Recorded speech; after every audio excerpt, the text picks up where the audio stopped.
For 30 years, the world has called Japan a failure, a country that peaked too soon, a cautionary tale about asset bubbles and central bank timidity, an economy that flatlined while America soared, while China exploded, while even former basket cases like South Korea and Ireland lapped Japan in the growth statistics.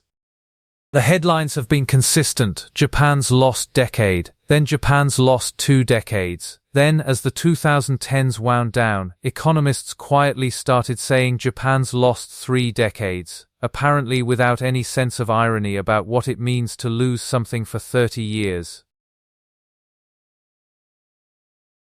But here's a question nobody seems to be asking: lost for whom? Because if you zoom out from the GDP charts and look at how actual human beings in Japan fared across those same 30 years, their health, their safety, their housing, their retirement, their basic quality of life, the story you get is almost completely different from the one being told.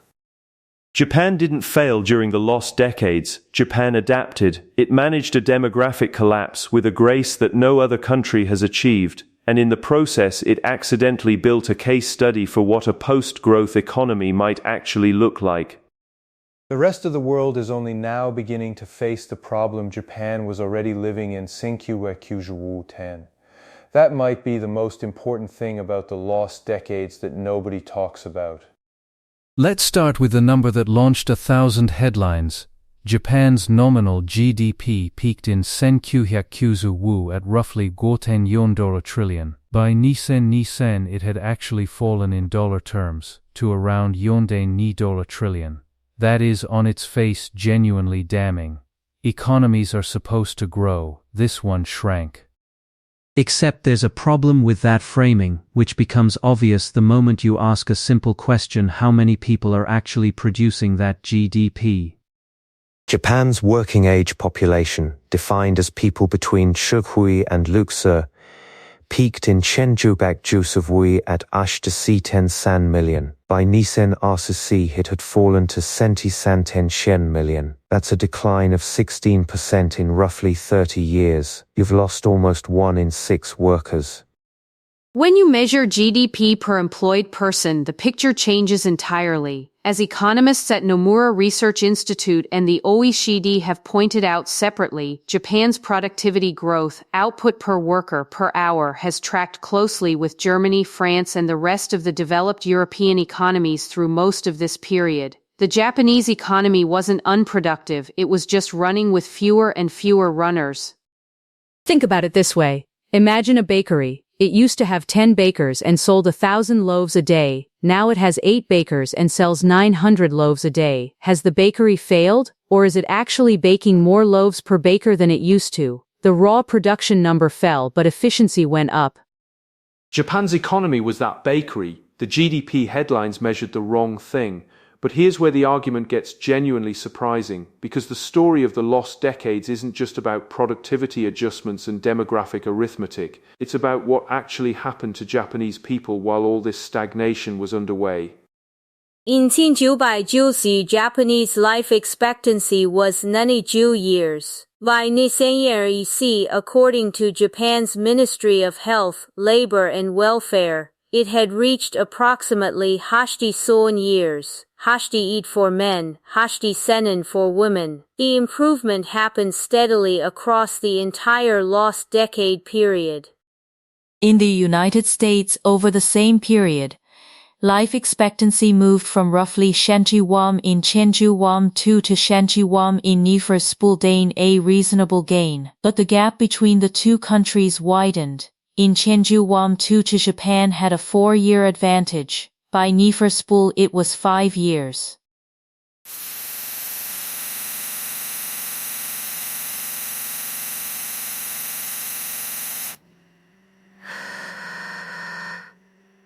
Five years. That's not a rounding error. That's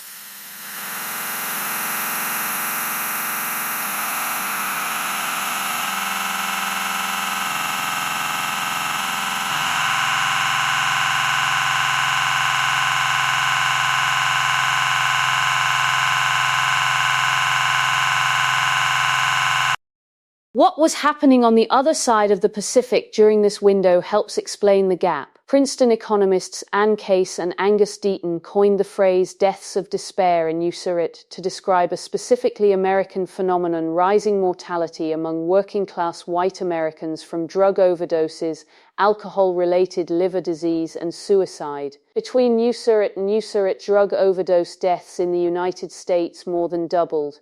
Life expectancy actually fell in Userit and again in Userit Nupaningsurs, the first sustained drop since the Spanish flu. The opioid crisis alone killed more Americans over 2 decades than the Vietnam War did. Japan had no opioid crisis. Opioid prescriptions are tightly restricted. Pharmaceutical companies cannot legally market them directly to doctors. The country's suicide rate, while historically elevated, particularly among middle-aged men in the 1990s recession, never generated anything close to the American scale of drug-driven mortality. Japan's homicide rate in Nisen Nii was Li-10 arsen per Shuan people, according to UN data. The United States was 6.8 and the US rate is roughly 30 times higher. None of these metrics show up in GDP. All of them show up in whether people are actually alive. There's a concept in economics called gross national happiness, pioneered by Bhutan, which attempts to measure well-being rather than output. It's often dismissed as idealistic, impractical, the kind of thing that sounds good in TED talks and means nothing in bond markets. GDP is real, happiness is fuzzy. But when you look at what happened in Japan through the 1990s and 2000s, you start to wonder if the TED talk people were onto something. Take housing. Tokyo is the world's largest metropolitan area by population, over 60 million people in the greater metro. By the standard logic of megacity housing markets, it should be catastrophically unaffordable. And yet a Nisen analysis by urban researcher M. Nolan Gray found that metropolitan Tokyo's median home price to median household income ratio was approximately 3.2. Metropolitan New York's ratio was 5.2. London, Sydney, Vancouver, all higher. Why is the world's largest city somehow more affordable to live in than smaller American and European cities? The answer is zoning. Japan allows building. Tokyo has added roughly 81 new housing units per decade since the 1990s. It does not have the same restrictive single-family zoning that has made American coastal cities unaffordable to the middle class. The result is that even during Japan's supposed stagnation, ordinary families could still buy homes within a reasonable commuting distance of the city center. Income inequality tells a similar story. The United States Gini coefficient, the standard measure of income inequality, where 0 is perfect equality and 100 is a single person owning everything, sits at roughly source tan. Japan's is around sandu tan. According to IMF research published in Nisandu Tan's top 1% income share remains significantly lower than America's, and more comparable to European countries like Germany and Sweden. Japan's lost decades were a period of relative equality. The people at the top did not pull away from everyone else the way they did in the United States. The billionaire class is smaller relative to population. The middle class remained structurally more intact. Now let's talk about the money Japan actually had. One of the most persistent misunderstandings about Japan's lost decades is the implicit assumption that Japan was broke, a failed economy, a debtor nation living on borrowed time. In fact, Japan was the world's largest net creditor nation for 34 consecutive years.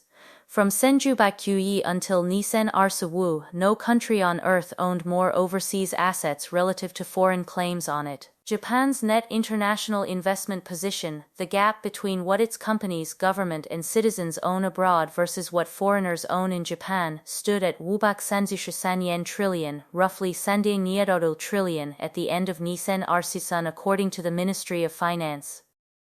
In May, RCOR Germany finally overtook Japan for the first time in 3.5 decades, largely because of the euro's appreciation against the yen. But the point stands: Japan wasn't a debtor nation running on empty, it was an extraordinarily wealthy creditor nation that chose, for structural and cultural reasons, to recycle its surpluses abroad rather than consume them domestically. How does this happen? The economist Richard Koo, chief economist at Nomura Research Institute and one of the most insightful analysts of Japan's post-bubble experience, developed what he calls the balance sheet recession thesis. When the asset bubble burst in 1990, Japanese companies found themselves technically insolvent. Their liabilities exceeded their assets. The rational corporate response was not to invest or expand. It was to pay down debt as fast as possible, using operating profits, regardless of how low interest rates fell. This is what made Japan's recession so confusing to Western economists. Standard monetary theory says cut interest rates, and businesses will borrow and invest. Japan cut rates to zero. Businesses didn't borrow. They kept paying down debt for 20 years. Koo's point was that this wasn't irrational. Given the balance sheet situation, it was exactly what rational actors should do. But it had a macroeconomic consequence. The private sector's saving had to go somewhere. It went into overseas assets. Japan became the world's banker by accident. So what exactly went wrong during the lost decades? Because something did. This isn't a story about how everything was fine. The banking system was a genuine catastrophe. The Ministry of Finance took years to acknowledge the scale of non-performing loans after the bubble. Major banks like Long-Term Credit Bank and Nippon Credit Bank failed in Sanjo Financial back, requiring government bailouts. Zombie companies, firms kept alive by bank lending despite negative economic returns, absorbed capital that could have gone to productive investment. Japan's corporate governance was, by global standards, exceptionally poor. Boards were stacked with insiders. Institutional shareholders were passive. The shareholder simply wasn't relevant to how Japanese companies operated. Deflation was real and damaging in ways that are underappreciated. When prices fall consistently, consumers delay purchases. Why buy a car today if it will be cheaper next year? Businesses delay investment for the same reason. The Bank of Japan was too slow to respond with aggressive monetary easing. When it did try, the tools proved inadequate for a balance sheet recession. Years of near-zero rates failed to stimulate demand, partly because the private sector was focused on deleveraging, not spending. And the social contract had real cracks. Japan's legendary lifetime employment system, where blue-chip companies like Toyota, Sony, and Panasonic would hire graduates directly from university and retain them until retirement, survived the lost decades, but only by creating a two-tier labor market. Regular workers kept their protected status, but irregular workers, part-timers, contract staff, temp workers grew from roughly 50% of the workforce in Senkyu to over 30% by the mid-2010s. The people who bore the costs of deflation and restructuring were overwhelmingly irregular workers and disproportionately women and young people. Japan's aggregate inequality statistics remained relatively good. The internal distribution of that inequality by employment type and gender was considerably less flattering. The point isn't that Japan managed perfectly, it's that Japan managed a genuinely unprecedented demographic and economic situation with less human suffering than most of its peer economies would have. The headlines measured the wrong things. There's a thought experiment that helps clarify what actually happened. Imagine two economies. In economy A, GDP per capita grows at 9% per year over 30 years. Housing becomes unaffordable. Opioid overdoses claim 300,000 lives. Life expectancy for the working class actually declines. The top 1% captures most of the gains. Inequality reaches Gilded Age levels. In economy B, GDP grows at 8% per year, but housing remains affordable relative to income. Life expectancy extends by 5 years. Homicides run at 1/30 the rate of economy E. income distribution stays relatively equal. The country accumulates the largest net overseas wealth position in history. Which economy succeeded? Western economics, almost exclusively focused on the GDP growth rate, would say economy A, but if you're a human being living in one of these countries, you might have a very different answer. This isn't an argument that Japan's model was optimal, or that GDP growth doesn't matter. It obviously does. Growth creates resources that can fund health, education, infrastructure. But the assumption that GDP growth rate and societal success are the same thing, that Japan's 0.5% growth was a failure and America's 0.5% growth was a success, requires ignoring most of what actually happened to the people in those two countries. Here's what makes this particularly urgent in Easterliustan. The United States is heading toward its own demographic reckoning. America's birth rate has been falling since Sedan. The working age population growth that fueled US GDP expansion is slowing. Europe is already where Japan was in Wudan. China's working age population peaked in Ifish and is now declining. Its one-child policy has generated a demographic cliff that dwarfs Japan's. The question isn't whether other countries will face what Japan faced. They will. The question is whether they'll handle it as, and it feels strange to say this given 30 years of received wisdom, as well as Japan did. Japan got there first. It built a healthcare system that keeps people alive into their late 80s. It maintained housing affordability in megacities while almost every other developed country's major cities became unaffordable. It held together a relatively equal society through a severe deflationary contraction. It accumulated enormous external wealth. It did all of this while the rest of the world pointed at its GDP growth rate and called it a failure. Richard Koo has spent decades arguing that Japan's policy response to the balance sheet recession should be the textbook case for any country facing the same situation, but the broader lesson from Japan's lost decades might be even more fundamental. It's a lesson about what we measure and what we decide to care about. That's the Japan factor. The lost decades are a story about what happens when an advanced economy reaches saturation, when the easy gains from industrialization, urbanization, and technology adoption have already been harvested, and the remaining growth comes harder and slower. Every other major economy is heading to that same saturation point. Some, like Germany and South Korea, are already there. Others, like the United States, are closer than their current GDP figures suggest. China will arrive within a generation. When they get there, the question they'll face is the one Japan quietly answered between Singofek Goshas and Nisen Arshas when growth slows. How do you make sure the people in your society still live well?